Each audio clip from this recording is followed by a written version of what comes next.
Bismillahirrahmanirrahim. Assalamu alaikum. You have asked about anaphora, a literary device. anaphora के बारे में हम आज स्टडी करेंगे. कुछ स्टूडेंट्स ने मेरे से पूछा है, तो let's get started. Anaphora is a powerful rhetorical and literary device in which a word or group of words is repeated at the beginning of successive clauses, sentence or lines. जी, यहाँ पर समझने की बात यह है कि सेंटेंस और clause या लाइंस में कोई जो वर्ड बार बार रिपीट हो रहा है उसको एनाफोरा कहेंगे. ये एक रेट्रिकल डिवाइस है, इसको लिटरेरी डिवाइस भी कहते हैं. तो ये आप लोगों के जहन में रहेगा. With I am gonna explain the examples of this so that you may get it strongly.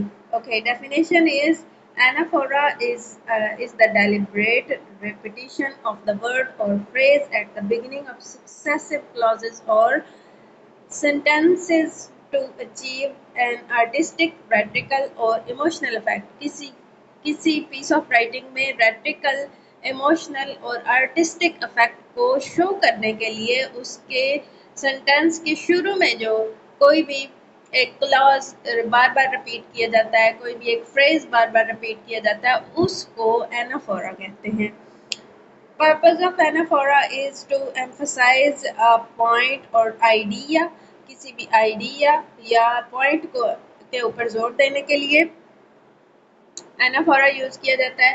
Creates rhythm और structure. Definitely poetic form of writing में हमें रिदम तो चाहिए ही होता है, उसके स्ट्रक्चर में एक रिदम पैदा करता है. इवोक्स इमोशन एंड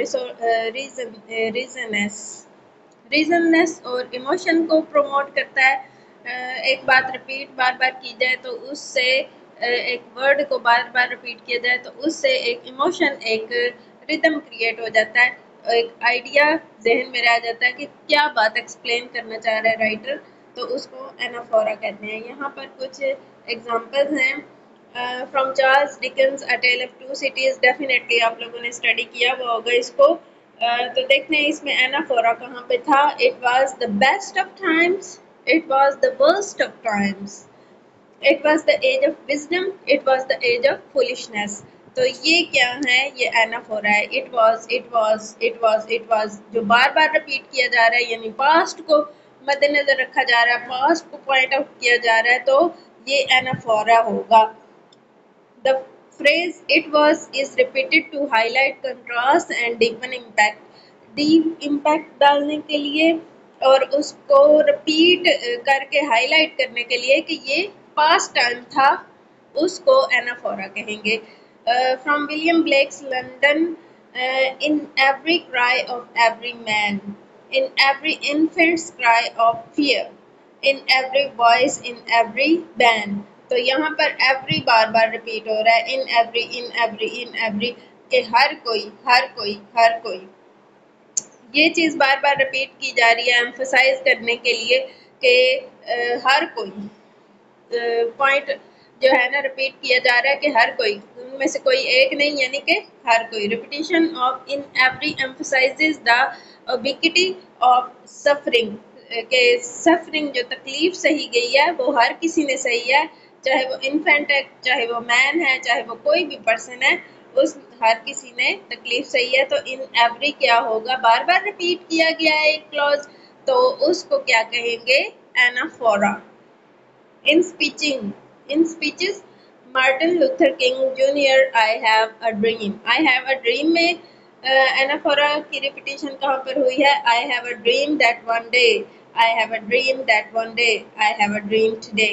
तो ये I have a dream, I have a dream, I have a dream, यानी एम्फसाइज कर रहा है कि मैंने एक ड्रीम देखा था. This repetition is both rhythmic and persuasive, reinforcing a vision of hope and change. के होप और चेंज को एम्फसाइज किया जा रहा है एक रिदमिक वे में, जो परसुएड कर रहा है कि मैंने एक ड्रीम देखा, मैंने एक ड्रीम देखा, मैंने एक ड्रीम देखा. तो ये क्या है, एनाफोरा. रिपीटिशन याद रहे कि मैं बार बार रिपीट कर रही हूँ, याद रहे कि I have a dream is an anaphora, क्योंकि ये बार बार रिपीट किया जा रहा है. Anaphora versus other devices. Device, repetition, location and example. यहाँ पे जी देखें, कि एनाफोरा और दूसरी डिवाइसेस में क्या फ़र्क आता है। Anaphora beginning of clause, sentence, end of ये एपीफोरा जो है एंड ऑफ क्लॉज होता है और एनाफोरा है beginning of clause. We shall fight, यानी ये एनाफोरा याद रहे कि ये बिगिनिंग में होता है। एपीफोरा क्या होता है? End of clause. See no evil, hear no evil, speak no evil. यानी एपीफोरा जो है यहाँ पर हमारे नॉलेज में मजीद इजाफा हो रहा है कि एपीफोरा क्या है। Epiphora at the end of sentence and anaphora at the repetition at the beginning of sentence. Simplog, both beginning and ये beginning में भी होता है और end में भी होता है। War, let us hear it. When there is talk of peace, let us hear it. देखें यहाँ पर शुरू में भी है और एंड में भी है, तो हमें तीन डिवाइसेस पता चल गई कि एनाफोरा क्या है, एपीफोरा क्या है और सिम्प्लॉग क्या है। The next one is effect in my Middle English literature. Middle English literature में इसका क्या effect था anaphora का? In Middle English literature, anaphora was often used in religious texts and sermons. हमने पहले पढ़ा है कि मिडल इंग्लिश पीरियड में जो इम्पैक्ट था रिलीजन का, बहुत ज़्यादा इम्पैक्ट था लिटरेचर पर और मोरालिटी और एथिक्स के ऊपर बात की जाती थी। तो यहाँ पर भी बताया गया कि जो टेक्स्ट रिलीजियस तौर पे लिखा जाता था, सरमन्स लिखे जाते थे, उनमें बहुत ज़्यादा एनाफोरा यूज़ किया जाता था।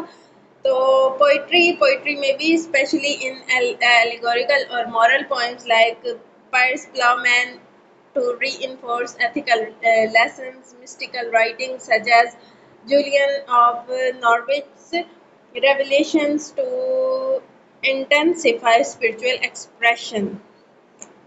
तो इन सब में एनाफोरा यूज किया गया है in middle English period.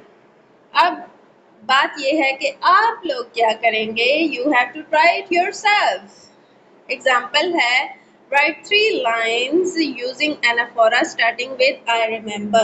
I remember anaphora मैंने आपको एक दिया है, उसको आप यूज करते हुए 3 लाइन्स लिखेंगे और मुझे सबमिट करवाएंगे। Thank you, Allah Hafiz.